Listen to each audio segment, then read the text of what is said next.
Hi people. என்னடா 4 டேஸாக ஆளையே காணோன்னு பார்க்குறீங்க அப்படின்னா, நான் 4 டேஸாக ரொம்ப ஃபீவரில் இருந்தேன். ஸோ அதனால் சாப்பிடவும் முடியல.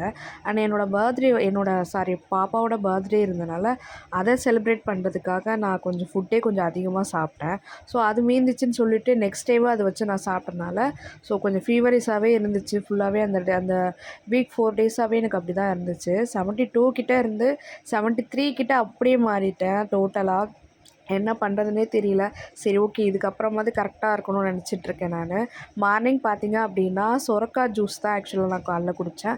அதுக்கப்புறம் பிரேக்ஃபாஸ்ட்டுக்கு வந்து 2 பழம் எடுத்துக்கிட்டேன், ஆக்சுவலாக கொய்யாப்பழம். நெக்ஸ்ட்டு பார்த்தீங்க அப்படின்னா உங்களுக்கு வந்து ஆஃப்டர்நூன் பார்த்திங்கன்னா தயிர் எடுத்துக்கிட்டேன். அதே போல் வந்து அவரைக்காய் தொக்கு எடுத்துக்கிட்டேன்.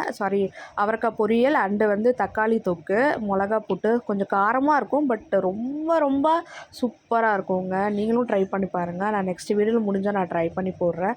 அதோட பார்த்தீங்க அப்படின்னா அந்த டின்னர் வந்து ஸ்கிப் பண்ணிட்டேன் ஆக்சுவலாக. ஏன்னா நான் தூங்கிட்டேன். 7 மணிக்குள்ளே சாப்பிட்ணும். அதை நான் தூங்கிட்டேன். நெக்ஸ்ட் வீடியோவில் பார்க்கலாம்.